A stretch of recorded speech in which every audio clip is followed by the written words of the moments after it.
Muy buenos días, estudiantes de Morfofisiología 2 de la Universidad Politécnica Territorial de Yaracuy, Ariste Bastidas, en su PNF de Enfermería y el trayecto 2 de esta carrera.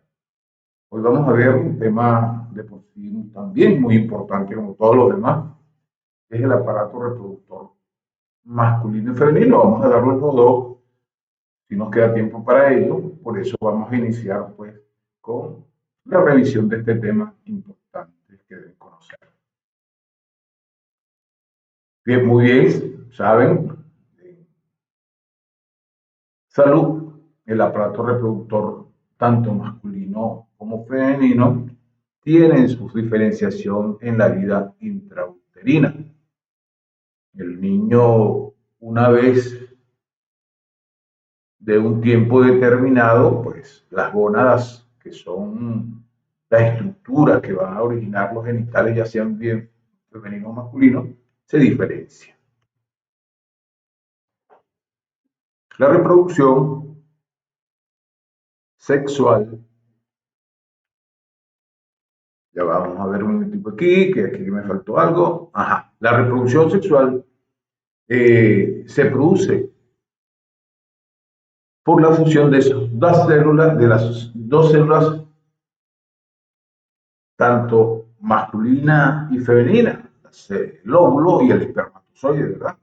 Que ya yo les he dicho que son células haploides, tienen la mitad del número total de cromosomas que debiera tener y que son llamados gametos, formadas en esa estructura que le digo que son las gónadas, y ese proceso mediante el cual se une el óvulo y el espermatozoide, bueno, ya ustedes lo conocen desde sus estudios anteriores, que se denomina fecundación. Las espermatozoides, que son los gametos masculinos, deben encontrarse con el óvulo, los gametos femeninos, y esto sucede generalmente en el tercio medio de la trompa de falopio, en el útero femenino.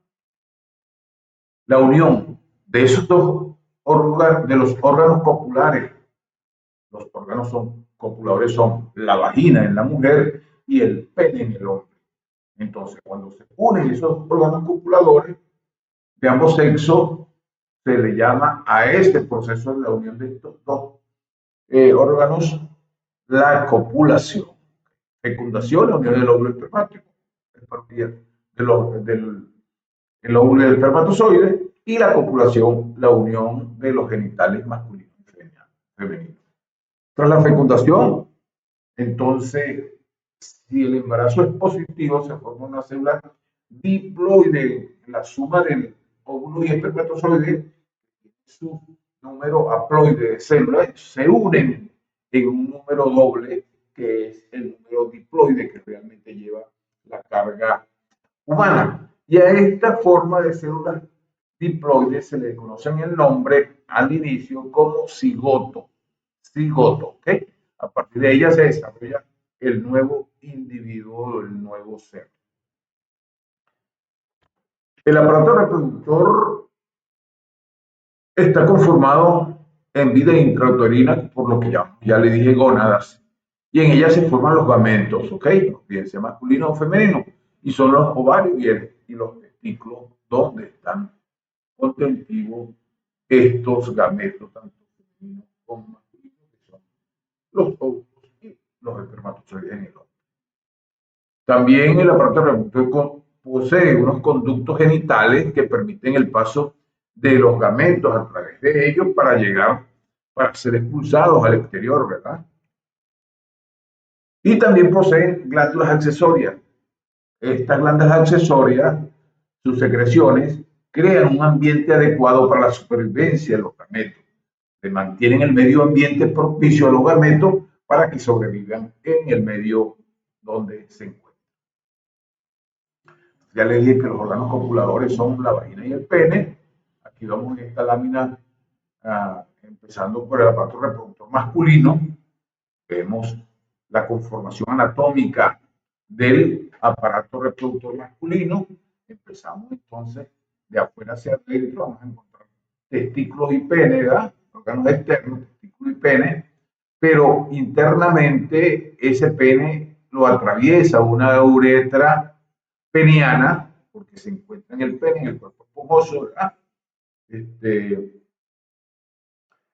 Y desde los escrotos, cuando uno ve al individuo desnudo, uno ve el escroto colgando, que dentro de ellos están los testículos. Uno no ve los testículos, sino la piel que recubre, la capa que recubre al testículo, que es el escroto. Dentro de ellas están los testículos. Aquí podemos ver en esta lámina lo verde, este redondez verde, en apariencia huevo de gallina, esos son los testículos, ¿ok? Sobre él hay una estructura que es conductor de los gametos, en este caso de los espermatozoides, que se llama epididimo, este que está echado sobre el testículo. Y del testículo sale una estructura que es el conducto deferente que sube con los espermatozoides y los lleva hasta dos glándulas que son las vesículas seminales a cada lado de la vejiga urinaria.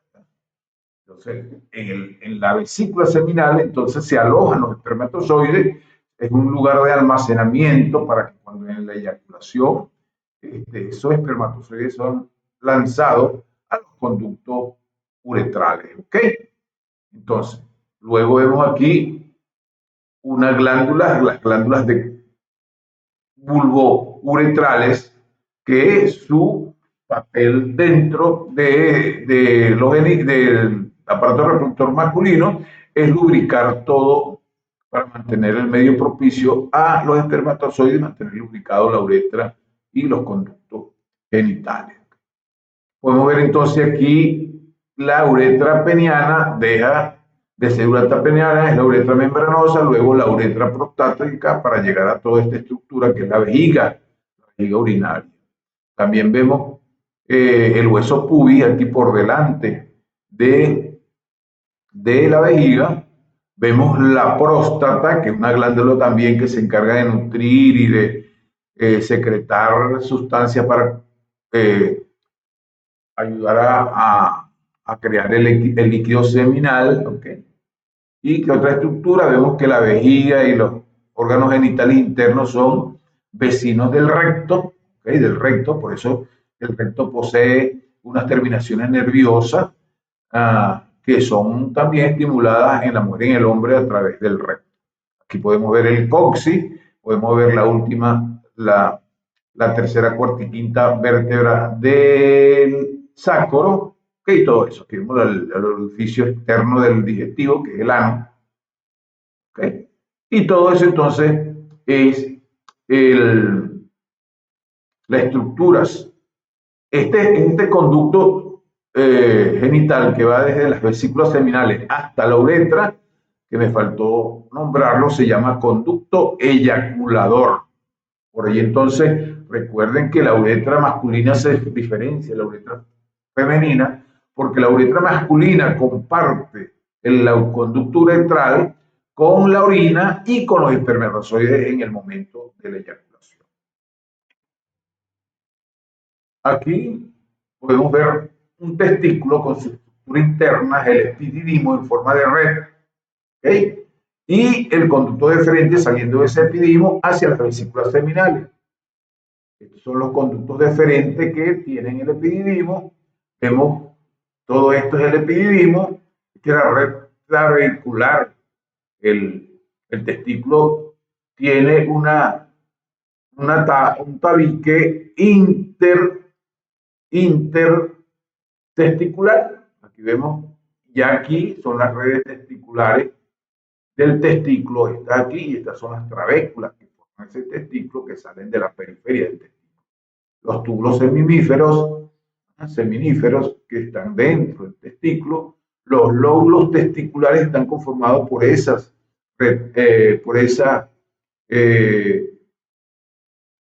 trabéculas que dividen al testículo, esa capa que rodea el testículo y de donde salen las trabéculas son la túnica albuginia y el exterior que es el testículo en sí, la piel, el escroto, perdón, de la parte externa del testículo en sí. Okay. Entonces, el escroto está situado fuera de la cavidad abdominal. Ya saben ustedes que la temperatura corporal es incompatible con el almacenamiento y producción de espermatozoides, por eso motivo del saco excretal fue morfofisiológicamente creado fuera del cuerpo humano para evitar la muerte del gameto masculino. Están divididos en lobulillos, ya les dije, los lobulillos que salen, que separan la túnica albúgina del testículo. Luego, cada lobulillo contiene más o menos de 2 a 3 túbulos seminíferos desplegados, que ya marqué aquí con la flechita, los lobulillos que están rodeados por la túnica albugínea, y en el interior están los túbulos seminíferos, ¿verdad? Cada lobulillo tiene de 2 a 3 túbulos seminíferos en su interior, plegados, abiertos, y los túbulos desembocan en la red testicular que conduce al epididimo, en la red que se conoce con el nombre de red testicular, para luego caer en el epididimo, claro, el cordón grueso esto enrollado que tenemos sobre los testículos para luego dar el conducto deferente por donde salen hacia las vesículas seminales los espermatozoides eyectados. Este es un corte histológico del testículo. Podemos ver las células formando trabéculas. A partir de la pubertad, generalmente los túbulos seminíferos desarrollan el epitelio seminífero que va a producir los espermatozoides y las células necesarias del testículo. Entonces van a formar dos tipos de células. Las primeras son las células germinativas o espermatogonias, que proliferan y se diferencian en espermatozoides. ¿Okay? O sea que las células primero que se forman dentro del testículo en el niño, cuando se está desarrollando intrauterinamente, son las células germinativas o espermatogonias, que van a proliferar y luego van a dar una diferenciación morfofisiológica para convertirse en espermatozoides.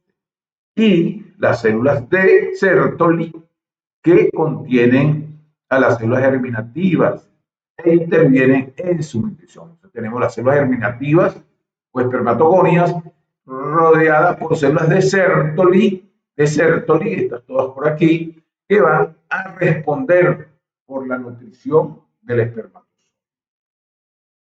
Tenemos también una lámina, le dije, basal, que separa el epitelio seminífero del tejido conectivo circulante. Esta capa basal aquí en la segunda lámina del dibujo de la imagen, ¿okay? Entonces circunda el tejido conectivo en dicha lámina y se encuentran allí las células de Leydig que producen testosterona. Las células que están aquí producen entonces la testosterona, y ya saben ustedes que la testosterona es la hormona de los testículos o hormona masculina. Vamos a ver sobre los conductos por donde se eyacula, donde sale el semen en el momento de la eyaculación, empezando por el epididimo, ¿okay? Aquí lo podemos ver, que es el tubo que sale el epididimo, que está sobre el testículo, ya le dije, y de él sale otro conducto, que son los conductos deferentes, son dos, uno a cada lado, y llegan hasta cada una de las vesículas seminales a través del conducto eyaculador, que es el trayecto que va desde la uretra prostática hasta las vesículas seminales. Es el conducto eyaculador. Y por último la uretra, que es el camino común entre los espermatozoides y la orina. Vean aquí un corte de los conductos genitales del genital masculino. En la primera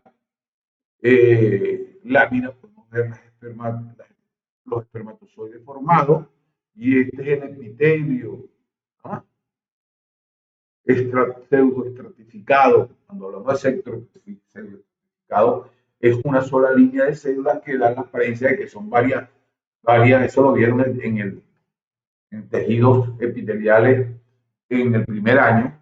Entonces, el tejido pseudoestratificado es un epitelio único de células, pero que por su tamaño y configuración pareciera que hubiese más de una capa de células. Ese es el epitelio de los testículos, que el epitelio certificado del testículo, que está rodeado por una musculatura lisa, ese conducto, porque la musculatura lisa, recuerden, tiene movimientos propios, se contrae el músculo liso y eyecta al espermatozoide a través de su conducto.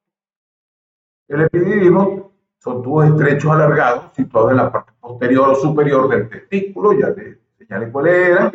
Tienen aproximadamente 5 centímetros de longitud por 12 de ancho, ¿ok? Por 12 de ancho. Pero los 12 son milímetros, ¿ok? Son 5 centímetros de longitud de largo, pero de ancho son 12 milímetros. Exacto.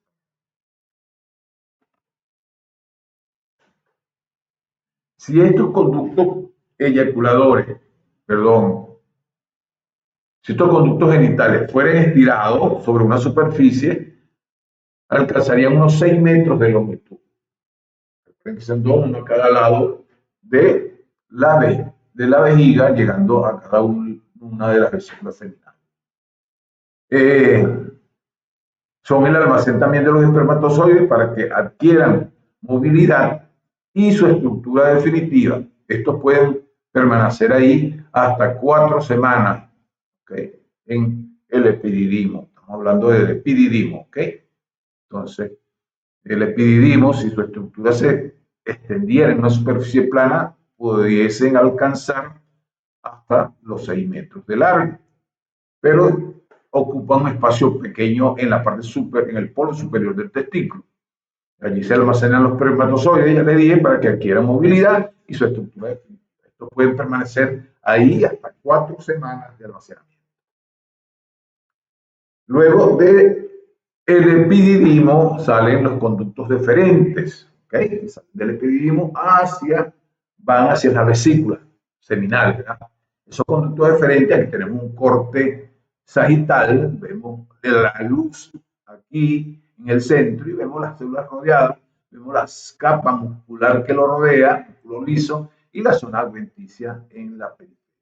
Diferente, son dos tubos, uno a cada lado, musculares, rodeados de músculo liso, porque tienen que tener una capa de músculo liso gruesa para poder eyectar con esa fuerza en el momento de la eyaculación a los espermatozoides.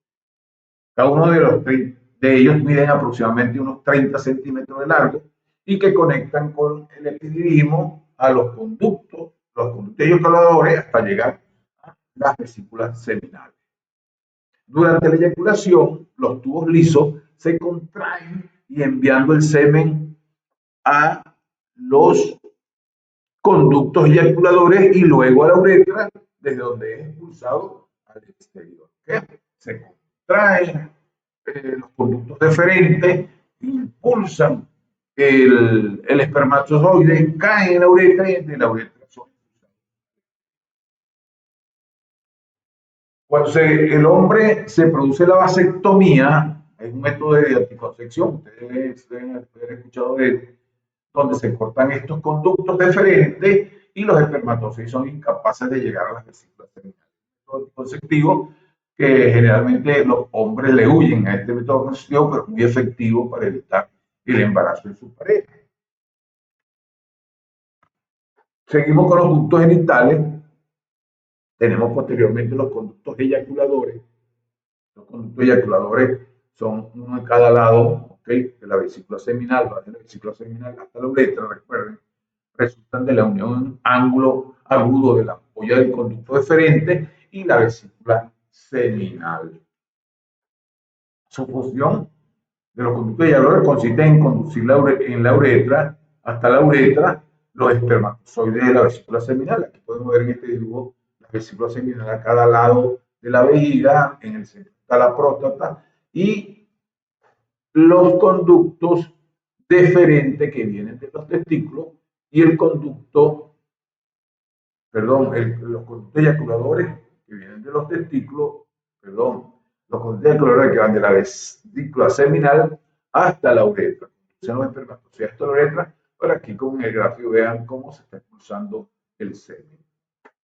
Su función consiste entonces en conducir a la uretra los espermatozoides, el esperma de la vesícula seminal. Y los dos conductos eyaculadores, porque son uno a cada lado, poco después de su origen, penetran en la próstata y van a abrirse en la parte anterior del verum montano. El verum montano es la desembocadura en la uretra de ambos conductos eyaculadores, ¿ok? Y van a abrirse en esa estructura que se llama verum montano, a la izquierda y a la derecha del utrículo prostático. El utrículo prostático está exactamente en la conformación final de la vejiga de la próstata, perdón, hacia la uretra prostática. En el hombre, la uretra es un conducto común para, ya saben ustedes eso, para el aparato urinario y el aparato reproductor. Su función es llevar al exterior tanto la orina como el líquido seminal con los espermatozoides incluidos en ese líquido. Ese es el funcionamiento de la uretra. Y es más larga en el hombre que en la mujer. Ustedes saben eso ya, la vieron en urinario. Parte de la zona inferior de la vejiga pasa por la próstata y forma parte del pene. Parte de la vejiga se insinúa dentro de la próstata y forma parte del pene, que se llama uretra prostática. Este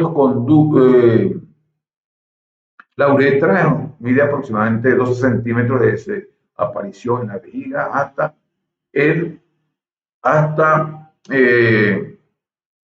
la salida en la salida del pene, ¿ok? 12 centímetros. Ahora vamos a ver, perdón, las glándulas anexas, también denominadas glándulas anejas, las que intervienen en el funcionamiento del aparato genital masculino. Vamos a encontrar primeramente aquí en este dibujo, en esta lámina, vamos a encontrar entonces las vesículas seminales, vean, a cada lado de la próstata es un corte transversal. Vamos a ver la próstata al final de la vejiga, vamos a ver la vejiga urinaria, que es esta estructura más grande. Vemos el conducto deferente llegando a las vesículas seminales. Vemos el hueso púbico por el frente de la vejiga, ¿okay? y que es atravesado por el conducto eyaculador, ¿verdad? Vemos el pene, su estructura externa, la cabeza o parte cefálica que se denomina glande del pene. Vemos el testículo, disculpen, con su escroto y el epididimo descansando sobre el polo cefálico o superior del pene. Las vesículas seminales, que son estas que están al lado de la vejiga, donde se almacenan los espermatozoides, dice, se producen el 70% del volumen del líquido seminal. En estas glándulas añejas, que son las vesículas seminales, se produce el 70% del contenido del líquido seminal, del líquido que sale en una eyaculación.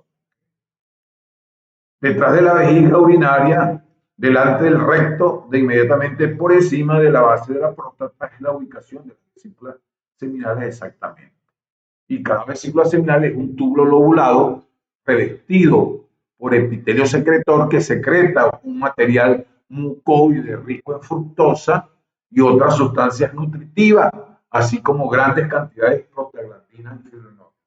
Y es una particularidad del acto sexual cuando hay del acto sexual oral, orogenital, llamarlo así, la expulsión del espermatozoide. Por eso es que muchas parejas femeninas tratan de captar los espermatozoides y ser deglutidos. Vean la composición nutricional de ese espermatozoide, de ese líquido seminal, mejor dicho. Mucoide, rico en fructosa. La fructosa es una azúcar conformada por glucosa, la unión de monosacáridos con la glucosa, y forma una fructosa. Y otras sustancias nutritivas que también contienen el líquido seminal, así como grandes cantidades de prostaglandina y fibrinógeno, que es el que se convierte en fibrina en el momento de la coagulación sanguínea y que son las que dan los tejidos, las fibras necesarias para la conformación de la piel y las prostaglandinas que actúan en el proceso inflamatorio y también en las contracciones uterinas en el momento del parto. Se cree que las prostaglandinas ayudan de las maneras siguientes en la función del aparato genital. Primero, reaccionan con el moco cervical femenino para hacerlo más receptivo al movimiento de los espermatozoides. O sea, las prostaglandinas actúan sobre el moco cervical haciéndolo más receptivo para los espermatozoides en el momento de la eyaculación y la copulación entre los géneros. Y la prostaglandina también desencadenan contracciones peristálticas invertidas del útero y de las trompas de falopio para mover los espermatozoides hacia los ovarios. También producen contracciones de las estructuras uterinas. Luego tenemos como glándula aneja la próstata, luego de la vesícula seminal. Estas pues vierten, ya les dije, en la uretra el contenido de líquido lechoso que contiene o líquido seminal. Vean lo que contiene nutricionalmente el semen, ¿okay? Ese líquido contiene ácido cítrico, fibrinógeno. El ácido cítrico es importante. El ácido cítrico actúa en los procesos de vascularización y dilatación vascular en el pene también. El fibrinógeno, las fosfatasas ácidas y fibrinolicina. Supone el 25% del volumen del semen. Está líquido seminal, 25% del volumen del semen. Podemos observar otras glándulas anejas que son las glándulas de Cooper. Vean dónde están situadas las glándulas de Cooper. Estas glándulas de Cooper son las denominadas bulbo-uretrales, estas que están aquí, saquito que están aquí. Son entonces las glándulas de Cooper o glándulas bulbo-uretrales. Son pequeñas glándulas que se encuentran debajo de la próstata y su función es secretar un líquido alcalino que lubrica y neutraliza la acidez en la uretra para proteger al espermatozoide en la uretra antes del paso del semen en la eyaculación. Este líquido, llamado líquido de Cooper, puede contener espermatozoides generalmente arrastrados, o sea que esa sustancia que sale previo a la eyaculación, ese líquido transparente, es el líquido contenido de las glándulas de Cooper, y pueden contener espermatozoides, o sea que en el preludio de un acto sexual puede salir un embarazo. ¿Okay? Por lo cual la práctica de retirar el pene de la vejiga, o sea, el coitus interruptus, antes de la eyaculación, llamado coito interrupto, no es un método anticonceptivo efectivo, ya que se corre el riesgo de que en ese líquido previo a la eyaculación vayan espermatozoides. Ahora vamos a hablar del pene, el órgano copulador masculino. El pene está formado por 3 masas de tejido eréctil. 3 masas de tejido eréctil. 2 que están en la parte superior o por encima de la uretra, que son los cuerpos cavernosos. Y por debajo está el cuerpo esponjoso conectivo, es el que lleva la uretra en el centro, el cuerpo esponjoso, y su parte final más conocida y formada lo que es la parte cefálica del glande. Está cubierto por un repliegue de piel llamado prepucio. El pene, esa piel que se puede retraer, se denomina prepucio. Entonces, el pene está formado por 3 cuerpos, o 3 masas de tejido eréctil, 2 cuerpos cavernosos, un cuerpo esponjoso por donde la uretra, que podemos verla aquí en esta lámina. Están los 2 cuerpos cavernosos y el cuerpo membranoso, que está atravesado por el cuerpo esponjoso, perdón, que está atravesado por la uretra, ¿verdad? Aquí podemos ver este puntico central de la uretra. Estos son los cuerpos cavernoso por encima y el cuerpo entonces esponjoso que contiene la uretra. Aquí en este podemos verlo mejor, los dos cuerpos cavernosos y por debajo el cuerpo esponjoso atravesado por la uretra. El pene se llama, tiene la capacidad de erectarse, ya ustedes lo saben, se llama erección el estado en el que el pene se vuelve rígido y aumenta de tamaño debido a que su tejido interno esponjoso se llena de sangre. El cuerpo esponjoso es el que contiene las arterias y venas penianas para ser donde llega la sangre y ser llenado y provocar la erección. El mecanismo primario que hace posible una erección es la dilatación de esas arterias que suministran la sangre al pene, las cuales permiten de esta manera el paso de más sangre, causando aumento en el tamaño del pene y la rigidez en el mismo. Ven aquí, podemos ver, este es el cuerpo esponjoso, que está lleno, se llena de sangre y erecta a los cuerpos cavernosos, provocando la erección.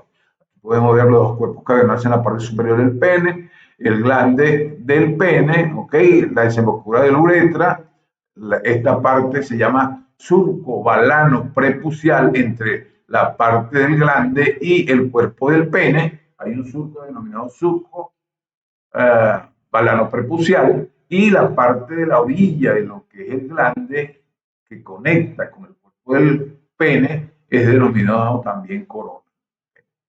Aquí vemos mejor los cuerpos cavernosos y el cuerpo esponjoso contenido en la uretra en su parte interior. Y vean, todo eso rojito que está alrededor de la uretra son vasos, ramificaciones de arteria peniana donde llega la sangre que está. Aquí vean un miembro flácido, en esta lámina un miembro flácido, ¿okay? Y un miembro erecto. Vean cómo va poco a poco aumentando de tamaño y erectándose a medida que la sangre llega por vías reflejas, por excitación. Eso lo vamos a ver más adelante. ¿Okay? Aquí podemos ver esta lámina del testículo en el escroto. Recuerden que vemos el escroto, el testículo está internamente, vemos la parte superior en el polo superior del testículo, el epididimo, vemos el conducto deferente saliendo hasta las vesículas seminales. Podemos ver muy bien qué hacen, no, si están el conducto que lleva desde las glándulas seminales a la uretra, denominado conducto eyaculador, y la uretra por donde sale espermatozoide en el momento de la eyaculación. Podemos ver la estructura vecina a los genitales, el recto, vemos el ano también, ¿okay? El pubis en la parte inferior y anterior. Todas esas son estructuras entonces del miembro genital masculino. Ahora vamos a ver el aparato reproductor femenino. El aparato reproductor femenino, anatómicamente o morfofisiológicamente, es muy importante en la reproducción, pero también en lo que es el sistema urinario, porque forma parte del sistema urinario en algunas estructuras. Aquí vemos una paciente en posición ginecológica, colocada en una cama con su posición. Vamos a encontrar, vamos a ver la inspección, el examen físico, inspección, palpación, percusión, ocultación, dependiendo de qué lado esté, se mueve de primero o de último. ¿Okay? Y podemos ver entonces en esa anatomía de la vagina, vemos principalmente en la parte más periférica el monte de Venus o el pubis con su monte de Venus, los vellos que están alrededor. Vemos entonces toda esta estructura en forma ovoidal o triangular en la parte inferior, que es la vulva, ¿ok? Vamos a mirar en la vulva abierta, la parte cefálica del clítoris, que es esto. Recuerden que el clítoris es una estructura que baja por los labios mayores, ¿ah? Y pues, presentan dos alas que rodean a la vagina, pero se ve es el clítoris en la parte superior. Más abajo del clítoris podemos encontrar la uretra desembocando por donde sale la orina, por aquí sale la orina, ¿verdad? Por aquí vemos entonces la vagina, la apertura vaginal, también se denomina, no recuerdo ahorita, pero ya le digo, vemos el labio menor y los labios mayores de la vagina vemos el perineo, vean esta línea que el conde del Guacharo le llama el nie, ni es una cosa ni es la otra, pero se llama perineo, el piso pélvico, esto es estructura muscular y de piel que conforma la parte del piso de los genitales y vemos el conducto del ano, vecino de la aparato digestivo que es vecino de la parte genital. Por eso es que las penetraciones anales en lo que es del acto sexual eh, son erógenas, producen satisfacción en el hombre y en la mujer, porque en el hombre, con mi respeto a la homosexualidad masculina, entonces también encuentran mucho placer a través del acto sexual o penetraciones anales. Y en la derecha vamos a ver los órganos internos de, estos son órganos externos. Ahora en la parte derecha, la lámina derecha, la imagen derecha, es la estructura de los genitales internos. Vean, vamos a empezar de afuera hacia adentro. Esta parte rugosa como con canales es la vagina. Después de la vagina encontramos la estructura que es el cérvix o cuello del útero con dos láminas, una superior y una inferior. Vamos a ver lo que vemos cuando vemos el espéculo, que es el examen genital. Cuando introducimos el espéculo, vamos a ver el agujero cervical externo, que es donde tengo posicionada la flecha, porque el agujero cervical interno está por aquí, no lo vemos en el examen genital. Luego del orificio cervical interno, vamos a encontrar el conducto endometrial. Recuerden que esos conductos se utilizan para la menstruación y para el canal de parto del bebé y para la salida del útero, de la matriz. ¿Okay? Luego tenemos el endometrio del útero y una capa muscular que rodea el endometrio, que es el miometrio del útero. Miometrio, ¿okay? Puede ser una pregunta exacta, lo que nos muestra el dibujo. En la parte superior, en el fondo del útero, es el fundus del útero o fondo del útero. Vemos una porción que va entre el útero, un conducto va entre el útero, entre la finalización del útero y hacia la trompa. Esa parte de la trompa de falopio se denomina porción intramural de la trompa de falopio. Luego vemos el istmo ya de la trompa de falopio, la ampolla de la trompa de falopio y aquí estos pelitos o estructuras anatómicas como vellosidades son las fimbrias de la trompa de falopio. Luego, por debajo de la trompa, vamos a encontrarnos con ambos ovarios, uno a cada lado. El género femenino tiene dos trompas, dos ovarios, porque inmediatamente por debajo de la trompa de falopio vamos a encontrar los ovarios. Aquí podemos ver los ovarios en sus fases de maduración del óvulo. Estos son los ovarios, entonces, podemos ver ovarios. Este es el cuerpo del útero, este es el orificio de la trompa de falopio, ¿ok? Que por allí es donde entra el óvulo madurado para encontrarse con el espermatozoide, generalmente en el tercio proximal de la trompa.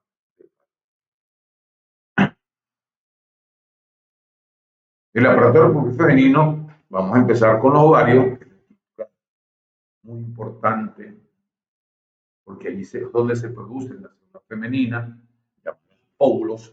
Ya han escuchado, aquí en la lámina podemos ver un ovario produciendo óvulos maduros, el útero, aquí está el ovario debajo de la trompa, aquí está aumentado de tamaño y aquí lo vemos en corte histológico.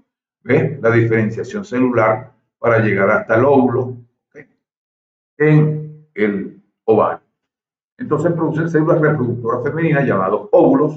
¿Okay? También segrega hormonas, el ovario segrega hormonas muy importantes, como los estrógenos y la progesterona, que ustedes vieron en lo que es son órganos glandulares endocrinos, porque viene su contenido en el torrente sanguíneo. Aquí se secreta las hormonas estrógeno y progesterona que se encargan de la maduración del óvulo y también se encargan en mantenimiento del embarazo, ¿okay? Y además,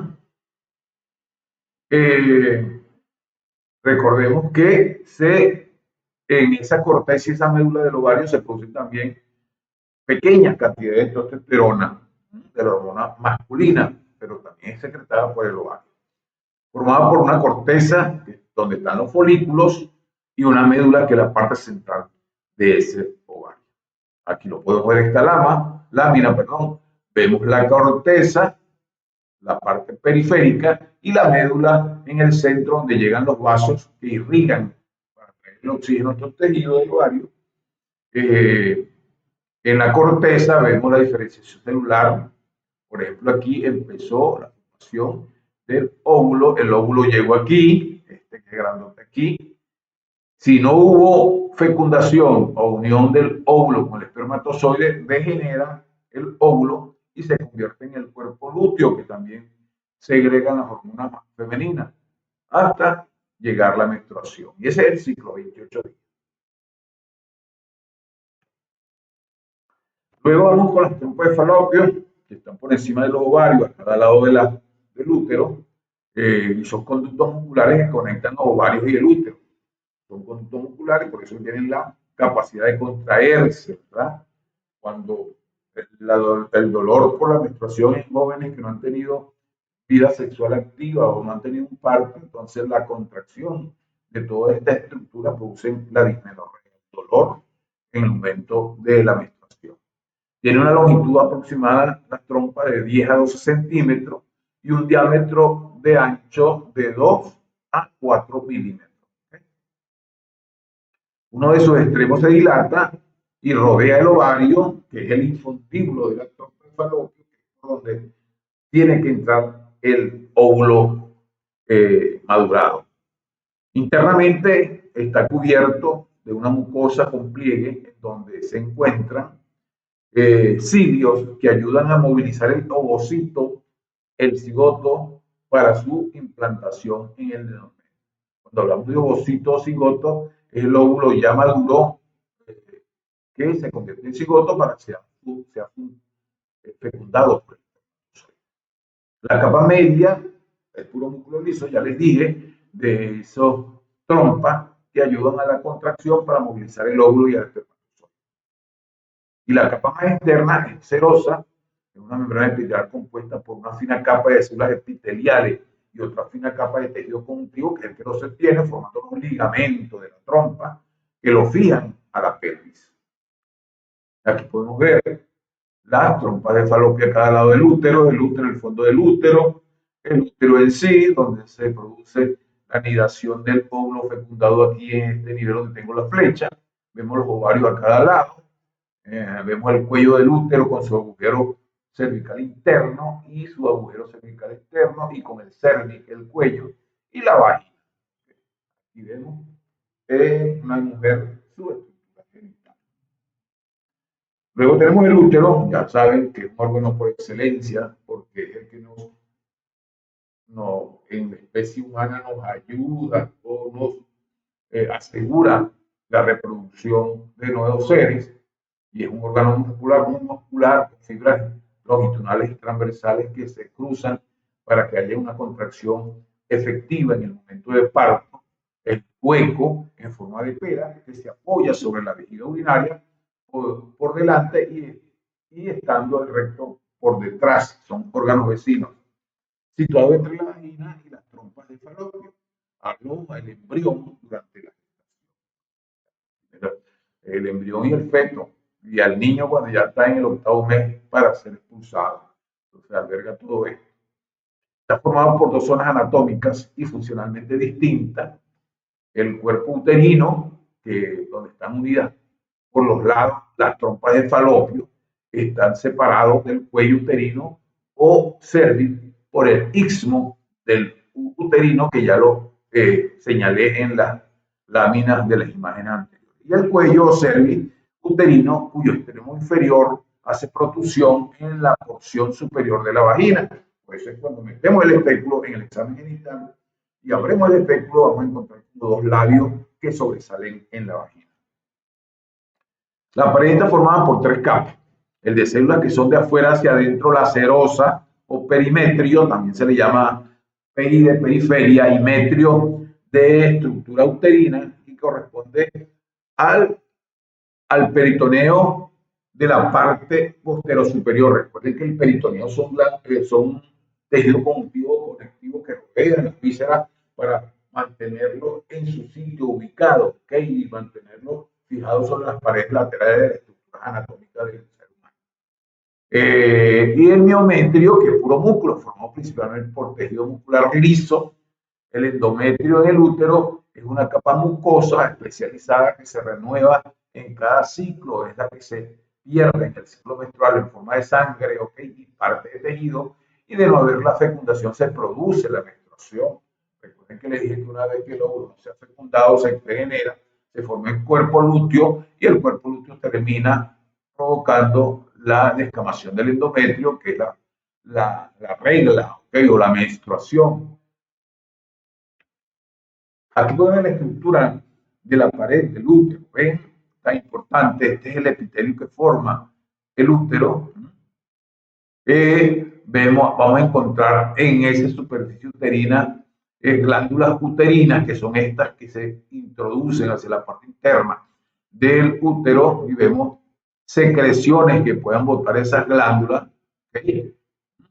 Vemos las venas y la arteria uterina que irrigan esa zona. Esta arteria puede ser rectal, como la primera. Esta, como la segunda, la del centro, son las arterias helicoidales, y estas son arterias arqueadas o venarqueadas. La vena y la arteria tienen su misma denominación. Y esta estructura viene de la vena y la arteria uterina.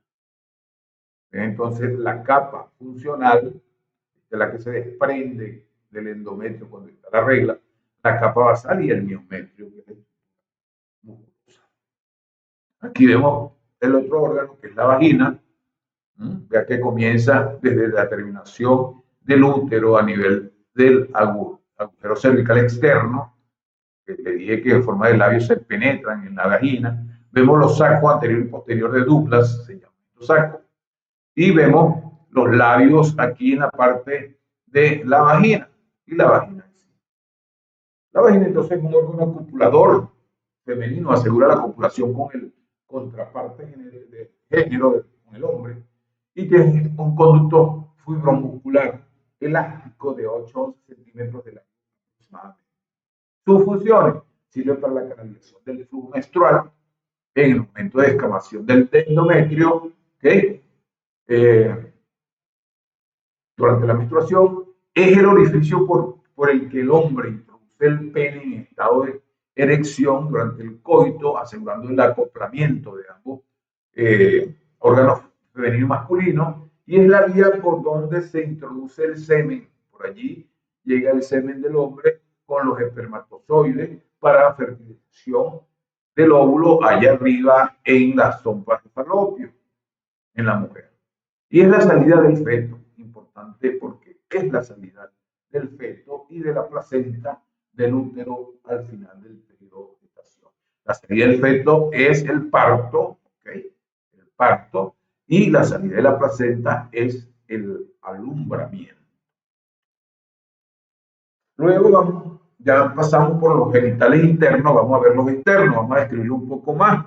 Lo que vemos en la posición ginecológica de la mujer en un examen ginecológico, vamos a describirlo: el clítoris, la uretra desembocando, ¿ok? La vagina, el labio mayor y el labio menor, ¿ok? Y también el ano que se ve.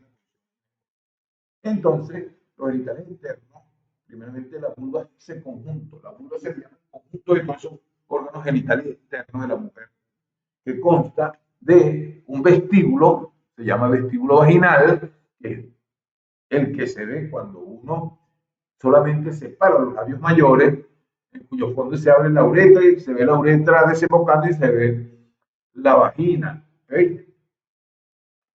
Los labios son mayores y menores.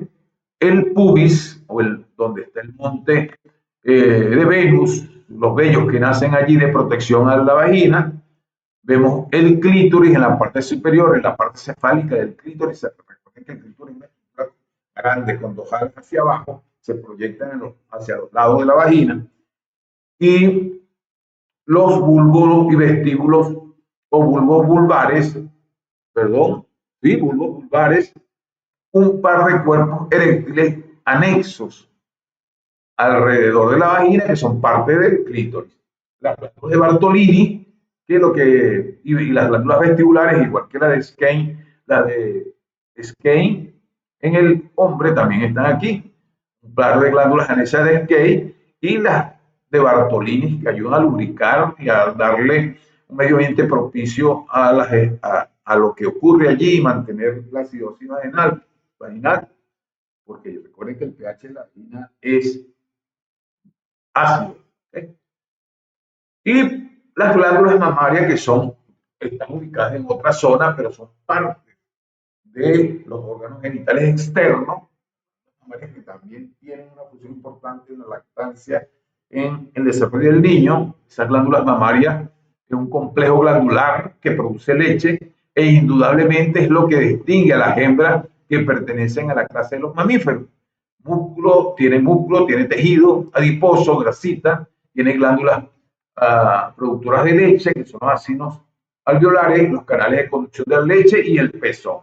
La mama es un complejo glandular que conduce la leche que alimentan el amamantamiento. Vemos aquí una mama cortada transversalmente, vemos aquí las costillas, los arcos costales sobre los cuales descansa la mama, ¿verdad?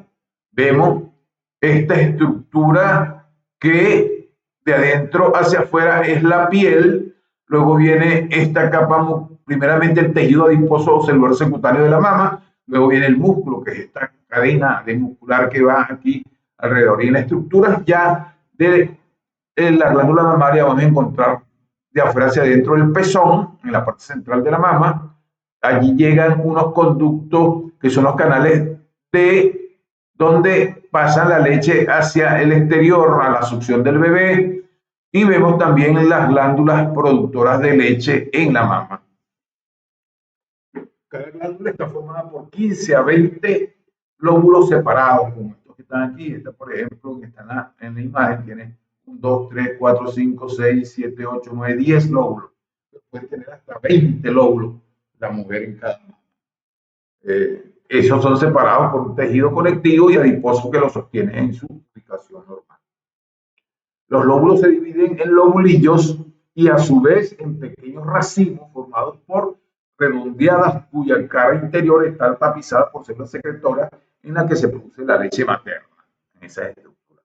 La leche producida es conducida por los túbulos hasta los senos lactíferos, que son dilataciones de estos.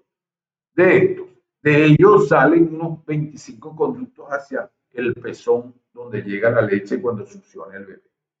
En el centro de la mama hay una zona de circular que recibe el nombre de la areola, que es la mancha, ¿no? La zona hiperpigmentada del pezón se llama areola. ¿Okay? Y en el centro de cada areola se halla el pezón, formado por tejido eréctil que facilita la succión. O sea, eréctil, por eso es que la estimulación del pezón sucede la erección, ¿okay? De ese pezón en el momento que el niño mama o también en el momento del acto sexual por la excitación se erectan los pezones. Ahora vamos a hablar de cómo se forman las células masculinas, los gamentos, el proceso de formación del óvulo en ambos sexos. Aquí vamos a ver primeramente la del hombre, que se llama espermatogénesis, el proceso mediante el cual las gonadas o gamentos del hombre se diferencian hasta formar espermatozoides. Aquí podemos un corte transversal del túbulo, del túbulo, ok, del túbulo seminífero. Realmente vemos aquí que esta parte hasta aquí es el compartimiento abdominal que está rodeando la luz, y la parte baja, más pequeña, es el compartimiento basal de ese tejido de los conductos epitelio del conducto seminífero. Aquí vamos a ver la luz de ese conducto, de ese tubo túbulo o tubo subseminífero. Vamos a encontrar entonces la espermiogénesis produciéndose, ¿eh?, de abajo, desde la base hacia arriba. ¿Ah? Las espermatides tempranas, aquí, antes de llegar al espermatozoide, luego los espermatozoides secundarios. Los espermatozoides secundarios se diferencian a primarios y así hasta llegar a la espermatogonia, donde se inicia el proceso. Y aquí en esta lámina podemos ver la diferenciación del núcleo de espermatogonia, que es donde arranca la formación de espermatozoides. Luego se forman estas son las espermatogonias 1, las 3 primeras, las 2 segundas, porque vamos a tomar una de las 3 células y se divide por meiosis en 2 células idénticas. Esas son las espermatogonias tipo A2. Luego esas 2 células se dividen en 2 más, formando 4, y son las espermatogonias A3. Luego esas 4 forman 8, se van duplicando, ¿verdad? Perdón. Y forman las espermatogonias de grado 4 hasta llegar a la espermatogonia 5, ¿verdad? Esta que va a dar origen en cada una de ellas a una espermatogonia que luego va a dar origen a espermatocitos primarios y espermatocitos secundarios, y por último los espermatozoides. De una célula, fíjense todo por división celular los que se forman, ¿no? Entonces, la estructura del espermatozoide, vamos a hablar de esa estructura morfofisiológica del espermatozoide. Aquí podemos ver en la lámina la parte cefálica de ese espermatozoide, una célula importante. Vemos las mitocondrias, cómo se afilan, ¿eh?, en esa estructura, digamos, la cabeza del espermatozoide. Luego de aquí, esta parte roja hasta aquí, el cuello del espermatozoide y una parte intermedia, y por último la cola del espermatozoide, la estructura que tiene ese espermatozoide. Vamos a verlo. La cabeza, primeramente el espermatozoide, que contiene el núcleo haploide. Recuerden que les dije que cada uno tiene un número haploide de las células de los cromosomas, que unido, cuando se une el haploide del óvulo con el espermatozoide, forma un cervicoide de 23 pares de cromosomas. En el extremo se encuentra el acrosoma. En el extremo del espermatozoide, el acrosoma es una estructura que rompe camino en el óvulo, es el que sirve para romper el óvulo y penetrar en él. Con enzimas líticas, pues enzimas que produce el acrosoma rompe las capas del óvulo para ser penetrado el óvulo. Tenemos la pieza intermedia, que es esta que está aquí más moradita. Esa pieza intermedia contiene el cuello del espermatozoide con centriolio compuesto por mitocondrias. ¿Okay? Y la cola del espermatozoide contiene el axonema con fibras de refuerzo que les ayuda también para movilizar. Y esta es la ovogénesis, el proceso en el hombre espermatogénesis, la formación de espermatozoides. En la formación de óvulos en la mujer es ovogénesis, es el mismo proceso. Hay la célula germinal o célula madre de esa célula germinativa que forman las ovogonias. Todas estas son haploides, 2 genes. Cuando dicen aquí 2 genes, pues son haploides. Y se van multiplicando hasta llegar al ovocito de primer orden. Ese primero de primer orden forma algo de segundo orden, y por último eso de segundo orden produce el óvulo. Entonces, la meiosis se inicia durante el desarrollo fetal. Se recuerda que la mitosis es el desarrollo celular normal y la meiosis es de la célula germinativa, una característica de la célula germinativa. No hay que confundirse ahí, se lo vieron en el primer año. Entonces, la meiosis 1 se inicia durante el desarrollo fetal, cuando la niña está en vientre intrauterino, y se detiene en la profase hasta que nazca el bebé. Y entonces aparece la meiosis 1, que después de la pubertad se completa la meiosis 1. De los ovocitos primarios se forman un ovocito secundario y un primer cuerpo polar que puede dividirse o no. Y el ovocito, en la segunda meiosis, se forma el ovocito secundario que inicia la meiosis 2 y se detiene en la metafase. Se ovula un ovocito secundario y un primer cuerpo polar. Y para terminar entonces, después de la fecundación de ese óvulo, se reanuda la meiosis 2 y el ovocito se divide en óvulo y segundo en el cuerpo polar. Vean que es un poco más complicado que la espermatogénesis, porque empieza a etapas y se cambia en etapas en la vida intrauterina hasta el momento de la pubertad y de la pubertad ya en el momento cuando hay la fecundación del óvulo. Aquí vemos la estructura del óvulo, un óvulo al microscopio, vean lo redondito que es y una zona que se llama capa pelúcida que lo rodea. Tenemos entonces aquí en la gráfica tipo caricatura, vemos aquí esta estructura pequeñita que está en el extremo, en la periferia, que es el corpúsculo polar que hablamos, y sirve para la diferenciación del óvulo, ¿ok? Vemos el núcleo de esa célula, el óvulo es la célula más grande del organismo, ¿ok? Vemos entonces aquí, tienen que estar pendientes en el momento del examen si les sale cuál es la célula más grande del organismo, el óvulo. Vemos el núcleo del óvulo, vemos la capa pelúcida que rodea al citoplasma del óvulo, ¿verdad? Vemos la corona radiada, que es esta corona de células que tiene el óvulo, y el citoplasma es donde están las incorporaciones. Entonces, la estructura celular del óvulo. El núcleo, llamado ovocito, tiene 23 pares de cromosomas, que es el polo animal, ya fecundado, estamos hablando del óvulo fecundado. Citoplasma rico en vitelo, con función nutritiva del polo vegetativo.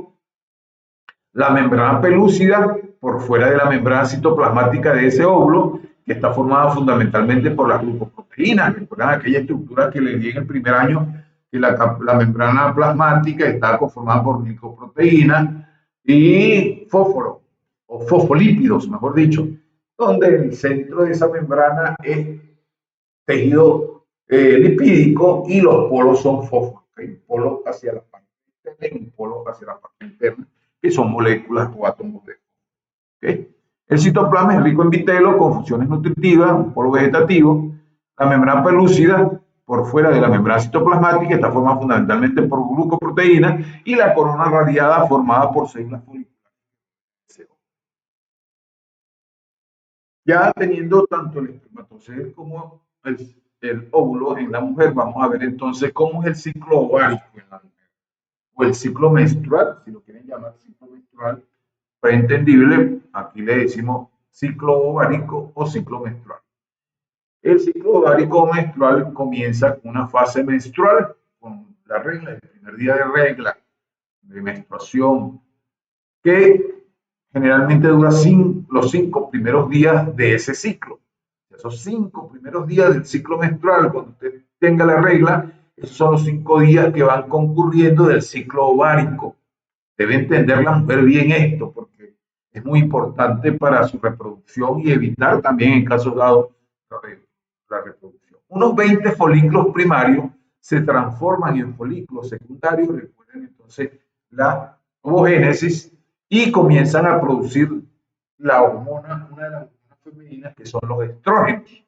¿Okay? Es en los primeros 5 días, vean, están subiendo los estrógenos los primeros 5 días. Luego viene una segunda fase, que es la fase preovulatoria o folicular.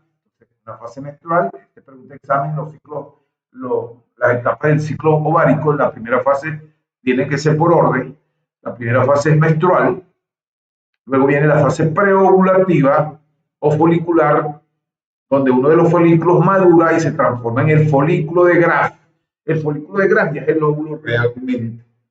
Ya en el día 14 el óvulo listo para ser ovulado hacia el exterior del ovario y ver si consigue un compañero como el espermatozoide para ser fecundado, o si no degenera al cuerpo amarillo porque no fue fecundado. Entonces, el folículo dentro del ovario estalla y libera entonces el óvulo al 14 días de la menstruación. No se olviden esto, 14 días después de la primera fase de menstruación se está ocurriendo la ovulación, es el momento más propicio para salir embarazada. Por eso hay un método que se llama el método del ritmo del ciclo ovárico, donde ustedes pueden evitar el embarazo mientras no tengan relaciones 6 días antes o 6 días después de la ovulación. Luego viene la tercera fase y la última, que es la fase post-ovulatoria, que ya ocurre después de la ovulación, que es el 14, entre el 15 y el 28 días, en la última fase del ciclo, que es la fase post-ovulatoria.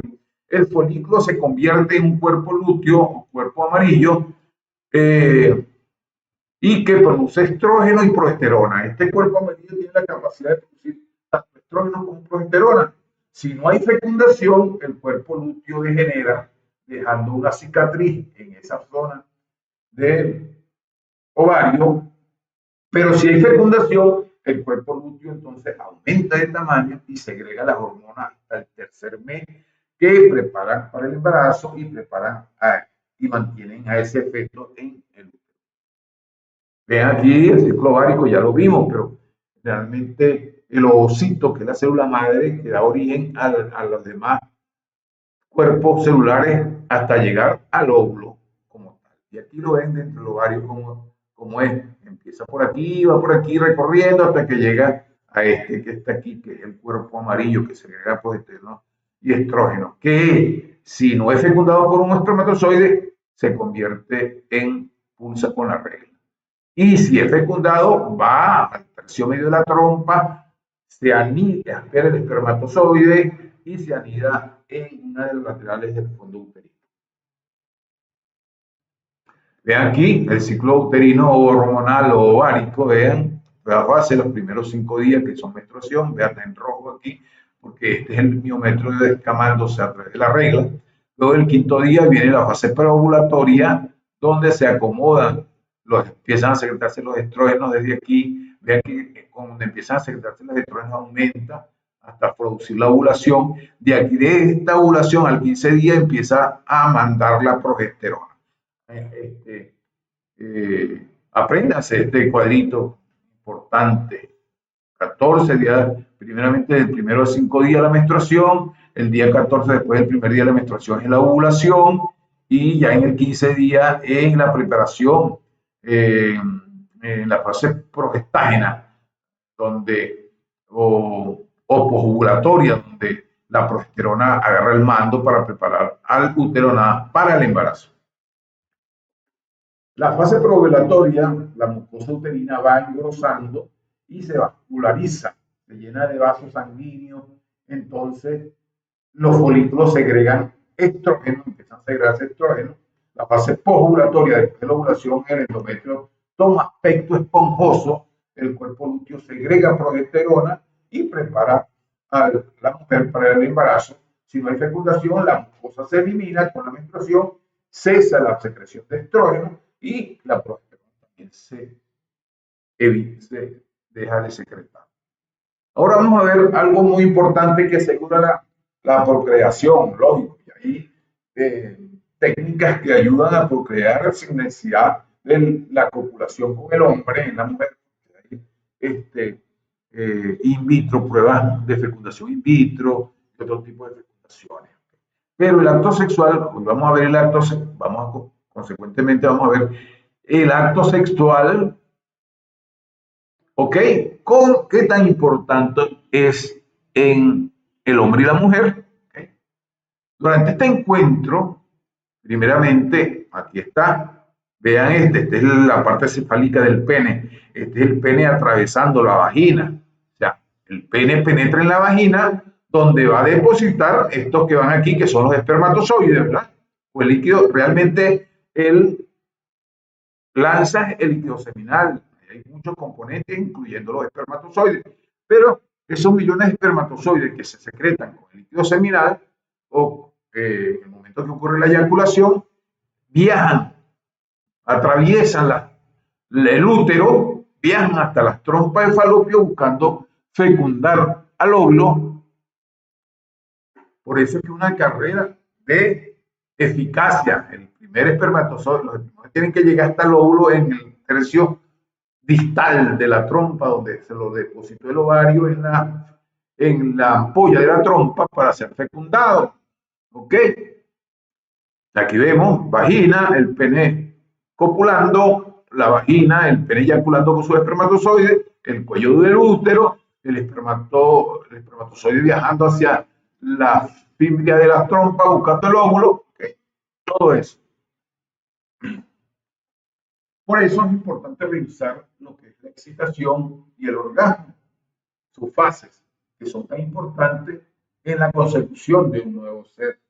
Además del placer que genera, también genera el nuevo ser, que es el objetivo más importante del coitus, ¿okay? De esos orgasmos que suceden en ambos géneros, para que el espermatozoide vaya encuentro en la fibria de la trompa, en la expresión distal de la trompa por el óvulo, y así el milagro se hace, la fecundación del ovario y el nuevo ser. Vean este relato para que se entren en acción de lo que más o menos es el orgasmo y la excitación, tanto masculina como femenina. Con una sola mirada, dos cuerpos se atraen y un torbellino de sensaciones tiene lugar. Dice un torbellino de sensaciones es el sistema nervioso central que se monta en el trabajo, que es el que realmente hace todo lo que se sucede. Se acercan, se funden y cuando acaban se relajan como la marea baja. Esto es lo que sentimos, pero ¿qué ocurre por dentro? Durante el proceso de excitación se produce un aumento del riego sanguíneo, hay una vasodilatación enorme en todas esas estructuras genitales. Durante ese aumento del riego sanguíneo, que es la atención al aspecto de las venas que están allí irrigando esas estructuras, en la imagen lo podemos ver, esas líneas blanquecinas que se ven en el hombre, es la vasodilatación que se produce en el momento de la excitación. ¿Ok? Los músculos entran en tensión, el tono muscular aumenta, la respiración aumenta, hay una frecuencia respiratoria aumentada, se entrecorta y las terminaciones nerviosas de la pareja echan chispas en cada contacto. Después, las pulsaciones y la respiración desaceleran con cierta brusquedad. Y ese dúo entre el hombre y la mujer, ese dúo de sexólogo, hay un dúo de sexólogos estadounidenses que es Virginia Jackson y William Matthews, dividen este episodio en 4 fases de lo que es la excitación y el orgasmo sexual. Vamos a verlo. Aquí, antes de verlas, vemos cómo es la fecundación en esta lámina, la fecundación femenina. Ven que el óvulo es lanzado aquí en la fibra de la trompa, en el tercio distal de la trompa, y el espermatozoide tiene que dar ese recorrido, ¡pum!, para producir esto, que es la fecundación. Un solo espermatozoide, el más eficaz, rompe la membrana pelúcida y llega y fecunda al óvulo. Entonces, en ese acto sexual hay una serie de interacciones en el ciclo menstrual y en el acto sexual. Y que generalmente, recuerdan cuando le dije la palabra neurohormonales, procesos neurohormonales. Le dije que la ciencia, más allá del sistema nervioso y el sistema endocrino, ha unido, porque todas esas glándulas responden a un estímulo nervioso en lo que es un sistema neuroendocrino. ¿Okay? Entonces, ¿se acuerdan? En las glándulas vimos esta hormona, que es la hormona FSH, se llama hormona fólico estimulante, estimula el folículo para la maduración del óvulo. Sin hormona no hay ese proceso hormonal que se produce en el ciclo menstrual. Estimula la maduración de los folículos que se van a ir desarrollando para formar el óvulo. Luego tenemos la hormona, la FSH, una hormona que se secreta ¿dónde? Pregunta de endocrino, en la hipófisis, ¿verdad? Recuerden que la hipófisis es una de las primeras glándulas cercanas al sistema nervioso central, está interconectada. La neurohipófisis tiene una una zona anterior y una posterior. La posterior es la neurohipófisis, que es el sitio de conexión con el sistema nervioso central, exactamente con el hipotálamo, esa estructura que está por debajo del tálamo. El hipotálamo se secretan dos hormonas importantes, la oxitocina y la hormona, que no recuerdo ahorita, pero que actúa la neurohipófisis como almacenador de estas hormonas que producen entonces en la hipófisis la estimulación a través de la formación de esta hormona, que es la folículo estimulante y la hormona luteinizante. La primera estimula los folículos para el desarrollo del óvulo y la segunda estimula la formación del cuerpo lúteo en el final de la menstruación. Ambas inducen la formación de estrógeno y progesterona y estas estimulan el útero y las glándulas mamarias. Vean, estimulan tanto el útero como las glándulas mamarias, que son parte de las glándulas anexas del sistema genital femenino. Si no hay fecundación, ya le dije, los estrógenos y la progesterona inhiben la secreción de folículo estimulante, cesa la secreción de estrógeno y progesterona y se produce la menstruación. Eso lo he explicado ya varias veces. Si hay fecundación, sucede todo lo contrario. No se produce la inhibición de la mucosa uterina, permanece para acoger el embrión, porque siguen secretando estrógeno y progesterona que preparan a la mujer para el embarazo que se dio por la fecundación. Aquí está la fecundación. Vean la lucha de millones de espermatozoides por penetrar al óvulo. Esta es la superficie del óvulo.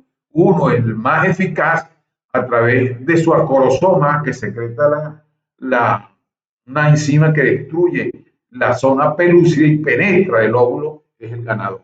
¿Okay? Mientras que el orgasmo masculino, que es una respuesta fisiológica normal, ¿okay? Fisiológica normal, fisiológica de funcionalismo del cuerpo humano, que microfisiología, digo, morfofisiología, es la unión entre anatomía y fisiología. La anatomía estructura, la fisiología función. Les recuerdo, pues ya la realidad, eso lo aprendieron en el primer año. Compleja, la fisiología compleja que involucra una serie de cambios físicos y psicológicos. Se caracteriza por contracciones musculares, ese orgasmo masculino, que es la sensación tan agradable que se produce, son involuntarias estas contracciones musculares que se producen en el orgasmo masculino, que ayuda entonces este proceso de eyaculación, se produce la eyaculación, que es la liberación del semen externamente y la sensación de placer y euforia que se produce es indescriptible, compañero.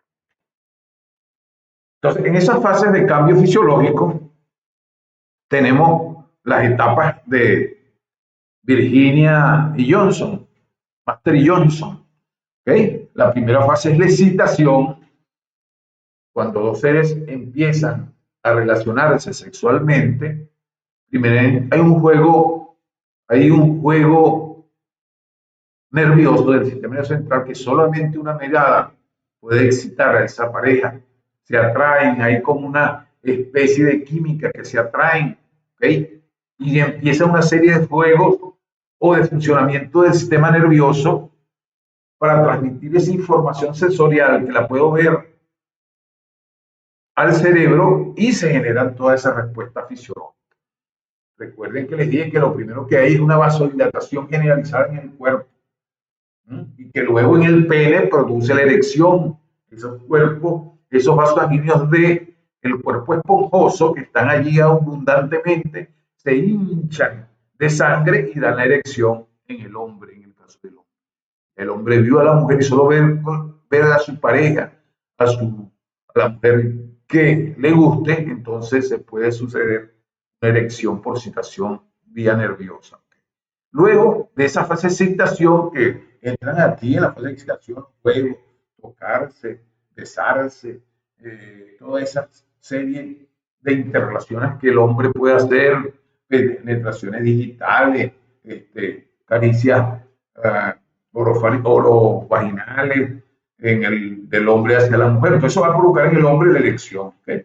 Luego de esa fase de excitación viene una segunda fase, que es la fase de AMZ, que aumenta la frecuencia cardíaca. Escuchen, la fase de meseta le aumenta la frecuencia cardíaca a uno del hombre, aumenta la respiración y la presión arterial también se aumenta. Por eso es que hay algunos casos de personas hipertensas que no se cuidan bien, que en el momento del acto han quedado allí sin vida, ¿ok?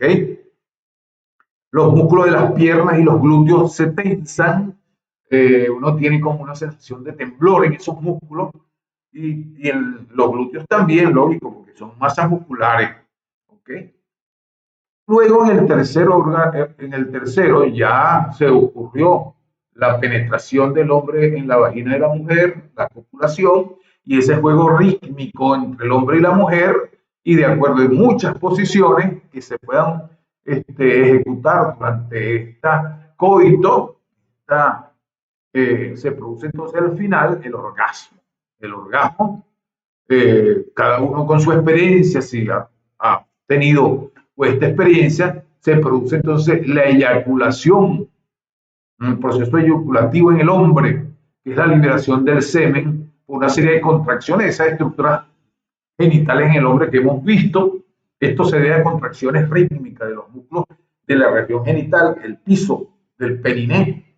¿Okay? Todos esos músculos que están formando el piso del periné se contraen rítmicamente y muy placenteramente para producir entonces la eyaculación y lo que es el orgasmo en el hombre. Y la cuarta fase después del orgasmo es la resolución. Se relajan el hombre después de la eyaculación.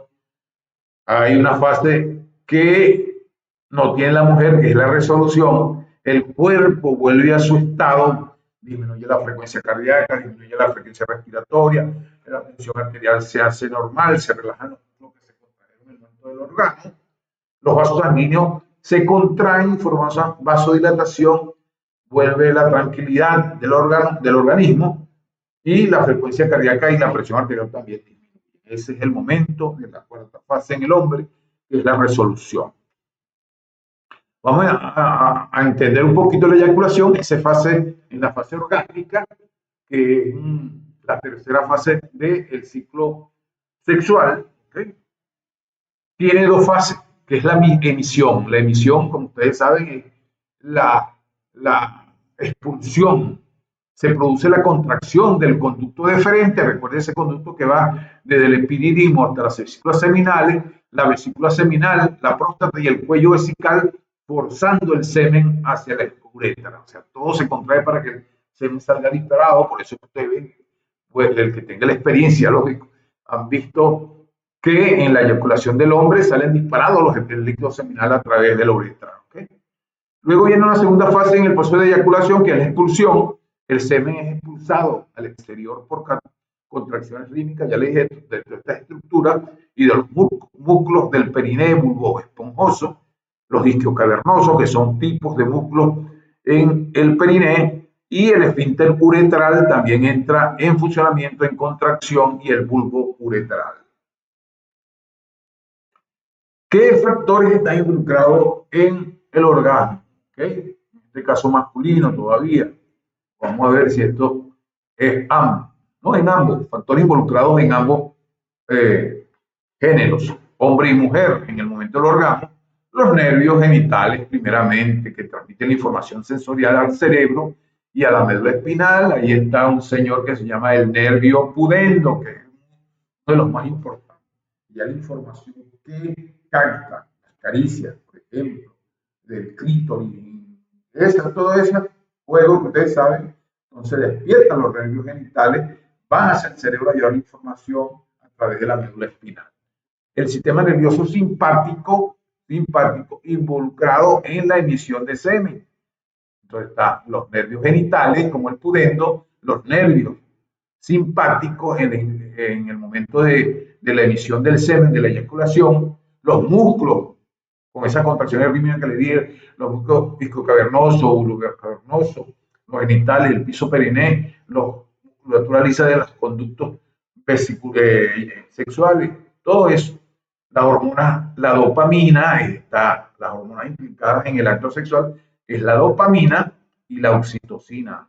La oxitocina le llaman la hormona del placer, por eso, porque actúa con esa sensación de riqueza, de satisfacción que generen el orgasmo, felicidad en el orgasmo, entonces es la oxitocina la que más actúa allí. Desempeña un papel importante en la sensación de placer y euforia, tanto la dopamina como la oxitocina en el acto sexual. Estas son las etapas del acto sexual en el hombre. Primeramente, ya se les dijo, la excitación, el miembro a través de caricias y la parte visual se va erectando, ¿ok? Luego viene una segunda fase, que es la fase de meseta, que coincide con la erección total de este miembro masculino. Luego comienza el juego sexual, la introducción del pene en la vagina, la copulación y los movimientos rítmicos de todo el cuerpo y las caricias y todo eso juegan un papel importante en el sistema nervioso. Produce entonces la fase de orgasmo, donde la vesícula seminal y los tóbulos deferentes con su conducto eyaculador y la uretra lanzan el semen hacia el exterior, hacia la vagina, que es el órgano común.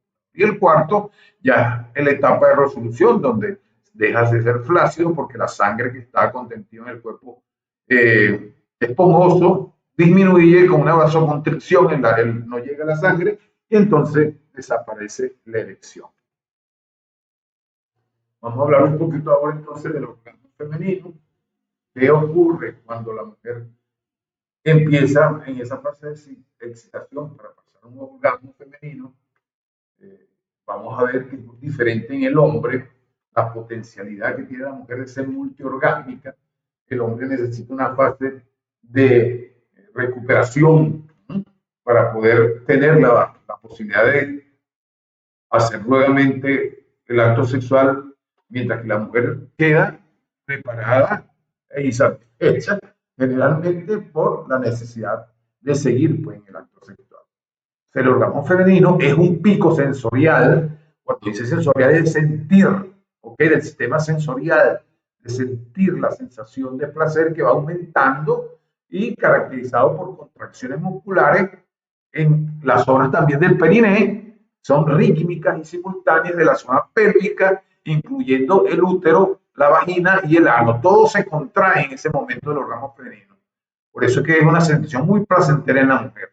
Y por eso es que en el ano, que hay terminaciones nerviosas sexuales, también la mujer a veces encuentra más placentero que la penetración vaginal. Acompañadas de estas contracciones, se producen contracciones fisiológicas como aumento de la frecuencia cardíaca, ya lo habíamos dicho, en el hombre también sucede, la respiratoria, elevación de la presión arterial, las vocalizaciones aumentan y la secreción de hormonas también aumenta en el orgasmo. Y ese orgasmo femenino también tiene 4 etapas y cambia la etapa número 3 y la última, ¿ok? La primera etapa en la mujer es las contracciones del orgasmo, ¿ok? Del orgasmo. Las contracciones musculares rítmicas de los músculos son involuntarias, no las puede controlar la mujer y ocurren en la musculatura pélvica, incluyendo el útero, la vagina y el ano. Segundo, aumenta la frecuencia cardíaca y de respiración en la segunda fase de ese orgasmo. La frecuencia cardíaca, la respiratoria se acelera durante el orgasmo. La tercera etapa es la elevación de la presión arterial y se produce un aumento de esa presión arterial en la mujer. Y la cuarta etapa de ese orgasmo es la vocalización. La mujer puede experimentar vocalizaciones involuntarias durante el orgasmo. Generalmente, sí, yo no sé qué, este tipo de vocalizaciones que generalmente por placer emite la mujer. Luego, en el quinto, hay una secreción de hormonas, la oxitocina y la prolactina, en el caso de la mujer, son liberadas durante el orgasmo, contribuyendo a la sensación de placer y bienestar que siente la mujer en ese momento. Otros cambios fisiológicos, la piel puede experimentar un rubor sexual por la dilatación que hemos hablado, un rubor sexual en el tronco y en la hiperventilación de un ser común ante el órgano. Séptimo, hay cambios cerebrales, la actividad cerebral se modifica con una producción de la actividad en el lóbulo prefrontal y la temporal, una mayor actividad en áreas como el núcleo accumbens, que es el centro de la recompensa, ¿okay?, y las amígdalas. Se siente recompensada la mujer por el acto sexual una vez que tiene el orgasmo. Por eso, las mujeres que no llegan al orgasmo generalmente se sienten no recompensadas por el acto sexual y a veces terminan en desviaciones psicológicas sexuales como el lesbianismo. ¿Okay? Por ejemplo, las sensaciones subjetivas que experimenta la mujer en el orgasmo es una experiencia muy subjetiva, propia de cada una de las mujeres. Y cada mujer puede experimentar sensaciones únicas durante el orgasmo. Desde un orgasmo simple hasta un screech. Si han escuchado hablar que es un derrame de sustancias producidas por las glándulas tipo cascada que llegan a ser uno de los orgasmos más placenteros en la mujer. La duración del orgasmo femenino puede durar de 1 segundo a minutos. Segundos a minutos, ¿ok? El orgasmo, igual que en el hombre, segundos a minutos. No, en el hombre más que todo son segundos, no llegan a minutos. En la mujer dura, esas que experimentan los scripts, duran minutos ese orgasmo. ¿Okay? La importancia del orgasmo femenino es un aspecto importante de la sexualidad femenina y puede contribuir a la satisfacción sexual y al bienestar general. Es bien sabido que el mal uso del acto sexual o las malas experiencias que pueda tener el individuo, sea hombre o mujer, en el acto sexual, va a ser satisfecho por el hombre o la mujer. Recuerden que ineficacia en el acto sexual es motivo de divorcio en muchas parejas. Por eso hay que hacerlo bien, de lo mejor posible y lo más eficazmente para que todo sea muy feliz.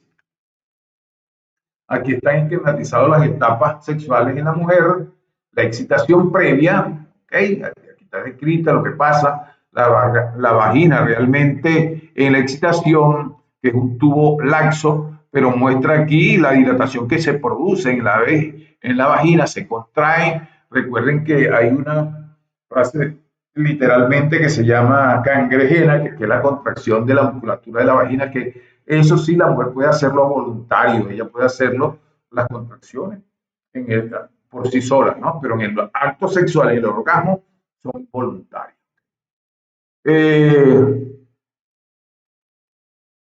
Comienza a lubricar la mujer en 10 segundos antes de la fase presexual o precoital, con las caricias y cuestión. Entonces comienza con la lubricación en 10 o 20 segundos y a los 2/3 internos de la vagina se alargan y se dilatan en el momento del orgasmo. El útero se eleva y se separa de la vagina. Es como saltar de felicidad el útero en la mujer en el momento del orgasmo. El cuello del útero o la cervix se separa de la vagina y por eso, por las contracciones rítmicas, tanto de en la segunda etapa, en la fase MZ, la mujer ya está al máximo de inicio del orgasmo. Aquí podemos ver que los músculos si usted se puede dar cuenta en este acto que la mujer en este momento, la musculatura que rodea la vagina, los labios mayores y menores, se ponen como muy rojas y aumentadas de tamaño y se vuelven de color rojo por la vasodilatación que se produce en esa zona. El clítoris se erecta. Recuerden que ese clítoris es igualito al pene en el hombre. El clítoris se retrae bajo el prepucio y se erecta. ¿Ok? Porque también el clítoris tiene una capa de piel que es el prepucio. ¿Okay? El útero entonces en la fase de meseta, previa al orgasmo, se eleva y completamente. Le dije que hay capacidades, igual que el útero se separa un poco del orificio vaginal. La plataforma orgánica, la entrada de la vagina se contrae y produce esa satisfacción, se contrae la entrada de la vejiga, de la vagina, por favor. Perdón, la vagina se expande, que es el efecto que se denomina efecto carpa o de globo, ¿ok? Porque se estrecha por movimientos rítmicos satisfactorios en la parte de la entrada de la vagina, pero la parte que está limitada con el útero se abomba, como soplar una bomba, ¿no? Valga la comparación. Y luego se dispara la tercera etapa, que es el orgasmo. ¿Qué sucede en el orgasmo? Los labios mayores y menores todavía sienten la dilatación y algunas partes del cuerpo hay una vasodilatación, enrojecimiento. De esa zona se contraen esos músculos del periné y el inicio de la vagina. La vagina, entonces hay fuertes contracciones de la plataforma orgásmica, de 3 a 5 contracciones en un orgasmo, ¿ok? O de 8 a 12 contracciones en uno de esos intensos como el escribo. El útero experimenta eso, movimiento y contracción, y se separa la vagina, como ya he dicho, y la acumulación, entonces las glándulas anexas del aparato genital femenino lanzan su torrente con toda esa estructura hormonal que lanzan estas. Y después del orgasmo, la mujer se relaja en esa emoción, pero no como el hombre, ok, este es menos dura. El útero regresa a la posición normal, el cuello también regresa a la posición normal, la acumulación de líquido seminal que está en la vagina queda en la parte más interna de la vagina, y la vagina en su tercio medio o extremo vuelve a la normalidad. Las paredes vuelven a estar normales en el momento de la resolución después del orgasmo femenino. Aquí, para culminar, es una gráfica importante, es la comparación del orgasmo femenino y el masculino. Vean, vamos a empezar por el hombre, la fase de excitación, llega a la fase meseta, que es la fase previa al orgasmo, y se produce el orgasmo con la emisión de la eyaculación y todo ese líquido y los espermatozoides hacia la vagina, pero después cae en una resolución y ¡pum! Viene un periodo refractario absoluto que hay que, las mujeres tienen que conocerlo para que no tengan controversias con su pareja. Y en el caso de la mujer, vean, la excitación se produce, va aumentando hasta llegar a una fase meseta preorgásmica y vean el orgasmo es múltiple, varios, dura más que en el hombre, es más placentero en la mujer que en el hombre, ¿ok? Orgasmo múltiple, luego, después de unos minutos que se relaja hasta el final, pero ella sigue queriendo tener más juego sexual después del poliorgasmo. ¿Okay? Hasta aquí la clase, espero que lo estudien bien, vean que es muy importante en la vida, sobre todo en la mujer, todas estas comparaciones, saber su aparato genital femenino, igual que el hombre y su masculino, son potencialidades que le ayudan para sobrevivir en la especie, en el mundo con nuestra especie. Muy buenas tardes.